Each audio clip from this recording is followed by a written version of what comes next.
shock of the draft. Shock of the draft. 8 picks in. 8 picks in. Michael Penix gets drafted. Now, it's just weird, man. It makes sense the next day, but it's just one of those things. It's just like, why? yeah, like, in reaction was just like, okay, but I'm just like, all right. You sign Kirk Cousins to this big deal. He's making $150 million, 100 guaranteed. So if you really want to talk about it, what, the first 2 years, It's 2-year guarantee contract. 2-year guarantee, right? And the most peculiar thing happened is that the GM said, yeah, Penix, great. Can see him starting in 4 or 5 years. He's 24 now. He's 24. Like, if you didn't have the confidence in a Kirk Cousins, then why invest this much money into a Kirk Cousins? I think at this point, Kirk Cousins doesn't need to be upset. He just needs to play. He's going to play. Yeah. He might not start the season, which can get a little dicey because Right. it is an Achilles tear, so he might miss the first game or two. Or, yeah, definitely might miss the first game because of how his recovery is going. But it just doesn't make sense because Michael Penix is somebody who can start right away. You're going to be sitting him for at least 2 years. I understand they want to go with the Jordan Love way of doing things, but Jordan Love was just really, really raw. And it even took him half a season to really get his legs from underneath him. But then contractually, yeah, you're only on the hook for Kirk Cousins for 2 years, but that third year, you're still going to have to pay, even at least half if you trade him to another team. And then by the time you really get to see what this kid is, his contract's going to be up. Right. So it's like you have a dynamic offense. I feel like you have 12 wins in your back pocket if you don't screw it up. You're not in the toughest conference. Why not go get an edge rusher and like bring up the defense? Because it's not a lot of edge rushers in this draft. It's only goes about 3 or 4 deep. It's not, you're not going to get depth towards the end of the draft. Right. So you could have did something to help your team right then. And I know you have a lot of offensive firepower. You didn't have to spend a pick there, but to pick up a QB, I mean, I guess he's going to be your guy. But if you have the confidence to give Kirk Cousins the contract you gave him, you feel like you're going to be a contenders. So, like, I don't know. I don't. Yeah. I understand the move for the future, and I guess you always have to plan for the future. But I think you could have did better to help your team this year. Yeah, I think that this should have been their decision out the gate.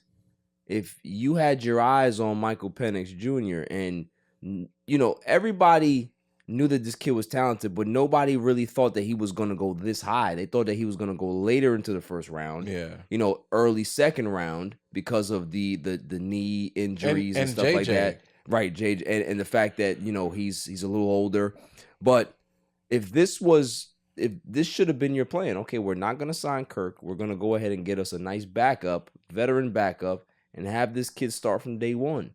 But having this clunky situation, it just, it kind of makes Kurt understand that the inevitable is coming and it's going to mess with his head. Yeah, I just don't know how this is going to really bode well for success for this team. Now, granted, they got the offense, they got the talent there. They're going to be good. But it's like, for me, I think that it's definitely a slight for Kurt.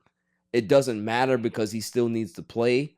But it's also like, you're really... Well, what happens if he's shaky coming off the Achilles injury those first 3 games? Yeah. And now they're like, oh, we drafted a guy in the 8th round, and now the crowd is cheering for Michael Well, you know what it is, too? In this day and age, I don't think teams really care anymore about eating salaries. We've seen them eat big quarterback contracts now. Like Russell Wilson. Hey, go ahead. Yeah. It's fine. Like, so I think that's kind of what they're looking at now. Is like, all right, whatever it is, we'll absorb it because we got our guy. It doesn't really matter. You know what I mean? It's not like teams are not bogged down anymore just to say, oh, well, we paid this guy a lot of money, man. We are obligated to play him. No, you're not. Like, I think it's a lot of money, though. It is. But if you're seeing how the NFL is nowadays, is that they are not scared to move on from a guy no matter how much money they're paying him. You know what I mean? They'll eat dead cat money just to be able to rid themselves of the issue. Yeah. So, I just think that that's what the GM's mindset was. My thing is that, like you said, you know, he's older. He's ready to play now.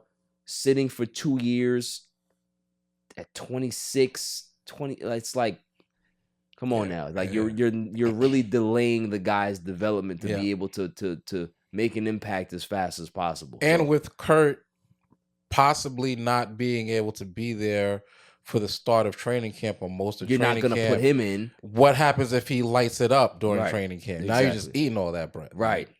Exactly.